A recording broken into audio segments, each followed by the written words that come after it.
శ్రీమాత్రే నమః. సద్గురు జ్యోతిష్యాలయం నుండి 2026 జూన్ నెల 22వ తారీఖు నుండి 28వ తారీఖు వరకు ఈ వారం రాశి ఫలితాలు ఎలా ఉన్నాయి, మేషరాశి నుంచి మీనరాశి వరకు.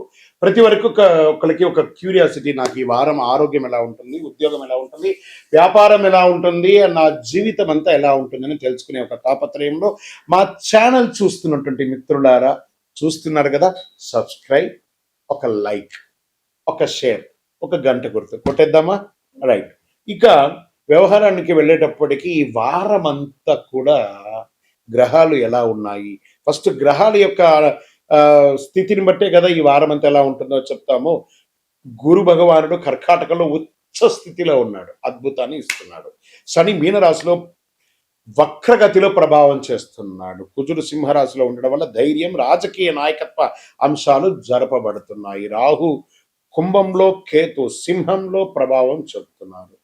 ఇవన్నీ కూడా చంద్రగ్రహ రాశి ప్రకారంగా చూస్తున్నాం. జాతకం పడుతున్న వర్షానికి ఒక గొడుగు మాత్రమే, కానీ జాతకం జీవితం కాదు. మీరు మిమ్మల్ని నమ్మండి, మీ యొక్క జీవితాన్ని నమ్మండి, మీ యొక్క ఇష్టదేవాన్ని నమ్మండి. జ్యోతిష్ శాస్త్ర రీతిలో వృషభ రాశికి ఒక గొప్ప ఇది ఉంది, శక్తి ఉంది. ఉద్యోగం చేస్తున్నటువంటి వారికి పై అధికారుల యొక్క మద్దతు చాలా బాగుంటుంది. ఎందుకంటే మీరు ఎంతటి వారైనా కోపంగా మాట్లాడినట్టు మాట్లాడతారు, మళ్ళీ మీరే కలగొలుపుగా మాట్లాడుకొని తీసుకొని వెళ్తారు. పై అధికారులు కింద వాళ్ళతో అందరితో అనుకూలంగా ఉంటారు. వ్యాపారంలో బంగారు, ఫ్యాషన్ డిజైన్స్, ఆహారపు వస్తువుల మీద మంచి అవకాశాలు కనబడుతున్నాయి. ధన ప్రవాహం పెరిగే అవకాశాలు కనబడుతున్నాయి.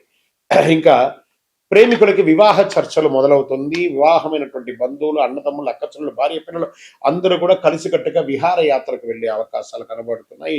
విద్య పట్ల కాస్త శ్రద్ధ వహించాలి విద్యార్థులు. షేర్ మార్కెట్ దీర్ఘకాలికమైనటువంటి పెట్టుబడికి అనుకూలంగా ఉంటుందని కూడా చెప్పచ్చు. ఓవరాల్ మీరు ఏం చేస్తారంటే రియల్ ఎస్టేట్ కాస్త మధ్యస్థంగా ఉన్నాయి, ఇది కూడా కొంచెం జాగ్రత్త పడవలసినటువంటి ఒక అవకాశం ఉంది. కోర్టు వ్యవహారాలు కాస్త జాగ్రత్తగా చూసుకుంటే మంచిది. ఓవరాల్ అదృష్ట సంఖ్య 6, రంగు తెలుపు, దక్షిణ దిక్కు ప్రయాణం, లక్ష్మీ అమ్మవారిని ప్రార్థన చేయండి, కనకదార స్తోత్ర పారాయణాన్ని ఎక్కువ చేయండి. అన్ని రకాలుగా మీకు మేలు జరుగుతుంది.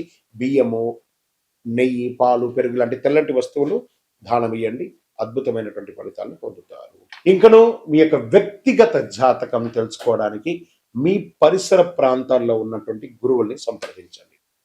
లేదు గురుగారు, మేము మీ దగ్గరనే తెలుసుకోవాలని అనుకుంటున్నాము, అయితే ఏం చేస్తారంటే డిస్ప్లేలో కనబడుతున్నటువంటి నెంబర్కి మీ పేరు, మీ డేట్ ఆఫ్ బర్త్, మీ ప్లేస్ ఆఫ్ బర్త్, మీ టైమ్ ఆఫ్ బర్త్ కంపల్సరీ పెట్టండి. వాట్సాప్ చేయండి, తప్పకుండా మా అడ్మిన్స్ మీకు రిప్లై ఇస్తారు. ఇంకా ఈ జాతకం కాకుండా మాకు ఏమైనా ఇంకా అదృష్టకరమైనటువంటి వస్తువులు ఏమైనా ఇస్తారంటే అతి శక్తివంతమైనటువంటి 48 రోజులు పూజ చేసినటువంటి కరుంగాళి మాల కూడా మన యొక్క ఆర్గనైజేషన్ నుంచి వస్తుంది. మన దేవాలయంలోనే పూజ చేసి అందిస్తున్నాము, కావలసిన వారు సంప్రదించారు. దేవుడు మనకు జీవితంలో పరీక్షలు ఎందుకు పెడుతున్నారని ఒక ప్రశ్న అడుగుతున్నారు. దేవుడు మనకు పరీక్షలు పెట్టడం మనకు ఆయనకేం పని లేదండి. మిమ్మల్ని ఎంచుకొని మీకు పరీక్షలు పెట్టడం అనేది కాదు. మనం ఎంచుకున్నటువంటి దారి, ఆ దారిలో మనం పుట్టినప్పటి నుంచి మరణించేంత వరకు నీ యొక్క రాత ఇది అని చెప్పి రాసి పంపించేస్తాడు. అర్థమైందా? ప్రతి ఒక్కరికి కూడాను ఈ యొక్క తల్లిదండ్రులకి పిల్లవాడు గాను, ఒక భార్యకు ఒక భర్తకు భర్త భార్య గాను, భార్యకు భర్త గాను, పిల్లలు గాను, అత్తమామలు గాను, ఫ్రెండ్స్ గాను, ఉద్యోగం గాను, వృత్తి గాను నిర్ణయించబడింది మరణం వరకు. మరి ఇందులో వచ్చే పరీక్షలు అంటారు చూసారా, భగవంతుడు దీన్ని కొంచెం ఫర్నిష్ గా చెప్పుకుంటే చెరిష్ ద గిఫ్టర్, అబ్యూస్ ద గిఫ్టర్ అని అంటారు అనమాట. భగవంతుడు మనకు ఒక అద్భుతమైనటువంటి గిఫ్ట్, ఈ శరీరాన్ని ఇచ్చాడు.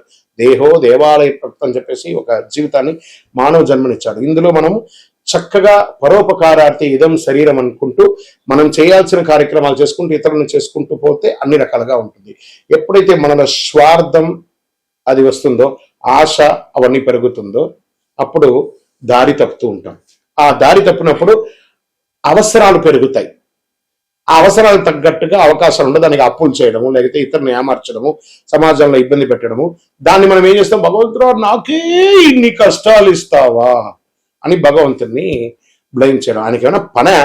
మీరు పుట్టినప్పటి నుంచి మీరు మరణించేంత వరకు ఒక్క క్షణం కూడా ఆగకుండా గుండె కొట్టుకుంటూ ఉంటుంది. అప్పుడు మీకు పరీక్ష పెడుతున్నాడా భగవంతుడు, అనుగ్రహం ఇస్తున్నాడా? మనమైనా ఒక్కొక్కసారి శ్రద్ధగా ఉండం, అలా పడుకుంటాం, ఇలా లేస్తాం. మీరు పడుకున్నా, లేసినా, తిన్నా, ఏమేమి వేషాలు వేసినా వాటన్నిటినీ సగిస్తూ భావిస్తూ మీ హృదయంలో lub dub lub dub lub dub lub డబ్ను కొట్టుకుంటూ ఆ ప్రాణవాయువుని ఇచ్చే భగవంతుడికి కృతజ్ఞత చెప్పండి. కానీ భగవంతుడు ఇబ్బంది పెట్టాడు, భగవంతుడు అనుగ్రహప్రదాయుడు. మీ ఆశలు, మీ అలవాట్లను అదుపులో పెట్టుకుంటే జీవితం అంతా సుఖ సంతోషాలతో ఉంటారు. విజయోస్తు. గురుగారు, ఒక ప్రశ్న ఉందండి. నిజమైనటువంటి భక్తి అంటే ఆలయానికి వెళ్ళడమేనా? ఆలయానికి వెళ్ళే పూజలు, పురస్కారాలు, హోమాదులు చేస్తేనే భక్తియా, లేకపోతే ఏ రకంగా ఉండొచ్చు అని అంటే, ఇప్పుడు మాధ్యమాల ద్వారా చూసారా, యూట్యూబ్ ద్వారాను, టీవీ ద్వారాను చూస్తున్నారు కదా. ఎలా మీకు నేను కనెక్ట్ అయ్యాను? త్రూ శాటిలైట్ ద్వారా వెళ్ళి మీకు నేను కనెక్ట్ అయ్యాను కదా. అలాగే భగవంతుడి దగ్గరికి కూడా అలా కళ్ళు మూసుకొని ఉండగా ఆ స్వామివారి యొక్క దివ్యమంగళ తేజోమయమైనటువంటి రూపం కనబడి ఆ స్వామివారితో కనెక్ట్ అవ్వాలి. అది మీరు ఆలయంలో కూర్చుంటారా, ఇంట్లో కూర్చుంటారా, ఇంకో చోట కూర్చుంటారా అనేది కాదు ప్రశ్న. మీరు భగవంతుని ప్రార్థన చేస్తారా లేదా అనేది ముఖ్యం. ఎందుకు ఆలయాలకి ఒక ప్రత్యేకత ఉంది అని అంటే, ఒక యంత్ర ప్రతిష్ఠ చేసి నిత్య పూజలు చేసి ఒక పవిత్రమైనటువంటి భక్తులు అందరూ కూడా వచ్చి దర్శనం చేసుకున్నటువంటి ఎంతో పుణ్యాత్ములు నడిచిన భక్తుల యొక్క పాదధూళిలో భగవంతుడు ఉంటాడని చెప్తారు. కాబట్టి అక్కడ పవిత్రమైనటువంటి స్థలంగా ఉంటుంది. కాబట్టి ఆ దేవాలయాలకి వెళ్ళి దర్శనం చేసుకోవడం అనేది ఒక సిస్టమ్ ఉంది. కాబట్టి అక్కడ మంత్రోచ్చారణతో ఉంటుంది. కాబట్టి అక్కడికి వెళ్ళడం మంచిది. మన ఇంటిలో కూడా దేవాలయము, ఒక దేవుడు రూమ్ అనేది ఉంటుంది, అక్కడ ఉంటుంది. కానీ 24 గంటల సేపు మనలో ఆత్మ అనే ఒక దేవుడు మనల్ని పరీక్షిస్తూ చూస్తున్నాడు. తత్వమసి, దట్ ఈస్ కాల్ తత్ త్వం అసి. నువ్వు దేన్నైతే చూడడానికి, దేన్నైతే పొందడానికి ప్రపంచంలో తిరుగుతున్నావు అది నీలోనే ఉంది, చూసుకో. అహం బ్రహ్మాస్మి అని చెప్పాడు. భగవంతుడు నీలోనే ఉన్నాడు. శివం శివం శివం. ఈ శివం లేకపోతే దాన్ని శవం శవం శవం అంటారు. కాబట్టి దేవాలయానికి పూజ చేయాలా, నీలో పూజ చేయాలా అనేది కాదు. పూజ చేయి, కనెక్ట్ అయ్యి భగవంతుని. నువ్వు పూజించకపోతే కొట్టడు భగవంతుడు, కానీ పూజిస్తే నువ్వు ఇంకా బాగుంటావు. బాగా గుర్తుపెట్టుకోండి. ఆర్గ్యూ చేయడం వల్ల మనం బాగుంటామా, నెగిటివ్ అవుతామా అని అంటే, ఆర్గ్యూ చేయడం వల్ల నెగిటివ్స్ వస్తుంది. కానీ నువ్వు ఆర్గ్యూ చేయకుండా సైలెంట్ గా ఉంటే బాగా అయిపోతామంటే బాగా అయిపోమట. కానీ నెగిటివ్ అనేది తగ్గిపోతుంది. చాలదా? అదే భగవంతుడు. దేవాలయానికి వెళ్ళడం, మనం చేయడం అనేది కర్మ ఫలితం తప్పకుండా మనల్ని చేరుతుంది. అంటే కర్మ రిటర్న్స్ అంటారు చూసారా. అవును, ఎదుటి వాళ్ళకి ద్రోహం చేయాలి అని అనుకుంటే ఇక్కడ చూడండి, చెయ్యి నేను ఇలా పెట్టాను, నేను నిన్ను ఇలా ఇబ్బంది పెడుతున్నాను అని ఒకటి చెయ్యి అక్కడ చూపిస్తుంది.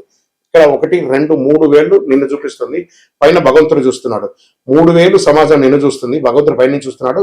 కానీ నువ్వు చూపే వేలు ఒకటే అనమాట. అఫ్ కోర్స్ నువ్వు ఎవరికైనా చెడు చేస్తే 4 రకాలైనటువంటి చెడు నీకు రిటర్న్ ఖచ్చితంగా వస్తుంది. నువ్వు మంచి చెయ్యకపోయినా పర్లేదు, కానీ చెడు చేయకుండా ఉండు. అదే ఇతరులకు చేసే సమాజంలో ఒక మంచి విశేషం. అందుకే కర్మ రిటర్న్స్, విజయోస్తు. కృష్ణుడు మహాభారతంలో యుద్ధాన్ని ఎందుకు ఆపలేదు? ఇక్కడ మీకు మంచి ప్రశ్న. ఆయన కూడా, కృష్ణుడు కూడా యుద్ధం చేయమని చెప్పలేదు. మీరు బాగా గుర్తుపెట్టుకోవాలి. రథసారథిగా అర్జునుడికి పార్థసారథిగా కూర్చున్నాడు ఆయన. ఈయన పోయి యుద్ధం చేయడా, కర్మణ్యేవా నివాసస్తే మాపడే సుఖదాసన. ఈయన ఏం చెప్పాడు? మనమందరూ కూడా 732 శ్లోకాలు ఉన్నటువంటి భగవద్గీతను శ్రీకృష్ణుల వారే మనకు అందించారు. కొన్ని అధ్యాయాల వరకు ఆ అర్జునుడు ఆయన ఒక రైడర్ లాగా చూశాడు, ఒక సారథి లాగా, ఒక డ్రైవర్ లాగా చూశాడు. అప్పటి వరకు నేను క్షత్రియుడిని, నేను ధర్మరాజు యొక్క తమ్ముడిని, పంచపాండవుల ఒకడిని అనే ఒక ప్రౌడ్తోనే ఆ అర్జునుడు ఉంటూ ఉంటాడు. ఆ యొక్క 11వ అధ్యాయాన్ని చెప్పేటప్పుడు విశ్వరూప అవతారం అని ఒకటి వస్తుంది. ఆ అధ్యాయంలో స్వామివారి విశ్వరూపం ధరించి అర్జునుడికి దర్శనం ఇస్తాడు. దర్శనం ఇచ్చి అప్పటి నుంచి అర్జునుడి యొక్క బాడీ లాంగ్వేజ్ మారిపోతుంది. ఎందుకంటే స్వామి ఎటు తల ఎత్తినా స్వామివారు కనబడట్లేదట. అంటే అంతటి మహానుభావుడికి యుద్ధం ఒక లెక్కన కాదు కదా. ఎంటైర్ భగవద్గీతలు ఎక్కడ కూడా యుద్ధం గురించి చెప్పలేదు. స్వామివారు చెప్పినటువంటి ఆ 700 శ్లోకాల భగవద్గీతలో కూడా యుద్ధం గురించి మాట్లాడలేదండి, జీవితం గురించే మాట్లాడారు. శ్రీకృష్ణుడు జీవితాన్ని ఉపదేశించడానికే ఉన్నాడే కానీ యుద్ధం గురించి ఉపదేశించడానికి కాదు. మనం ఆనందంగా ఉంటే శ్రీకృష్ణుడు ప్రేమగా కనబడతాడు. మనం కొంచెం మాలిన్యంగా ఉంటే అది యుద్ధ వాతావరణంగా కనపడుతుంది. మన యొక్క బుద్ధిలోని మంచి చెడు రెండు ఉంది. కాబట్టి ఆ మంచి చెడుని ఎదిగి నువ్వు ముందుకు వెళ్ళు అని భగవద్గీతలో యొక్క సారాంశంగా శ్రీకృష్ణుడు చెప్పారు. కాబట్టి అందుకే శ్రీకృష్ణుడు యుద్ధం చేయమని చెప్పలేదు. అధర్మాన్ని మాత్రం జయించమన్నాడు కానీ యుద్ధం చేయమనలేదు. భయభక్తులతో ఉండాలి అన్నారు. భక్తి ఉంటే భయం ఎందుకు ఉండాలంటే భయభక్తులతో ఉండాలి. అక్కడ ఎదుటి కూర్చున్నది మనం ఒకళ్ళమే ఈ ప్రపంచాన్ని ఏలే అఖిలాండ కోటి బ్రహ్మాండ నాయకుడు అక్కడ కూర్చున్నాడు ఎదురుగుండా. ఆయన చూసినప్పటికీ భయభక్తి ఉండాలి. దేవుని చూసినప్పుడు ఆ భయం ఉండాలి, భక్తి ఉండాలి. ఆ ఒక దేవుడు కనబడని ఒక గొప్ప శక్తిగా అక్కడ కూర్చున్నాడు. దైవం మానుష రూపేణ.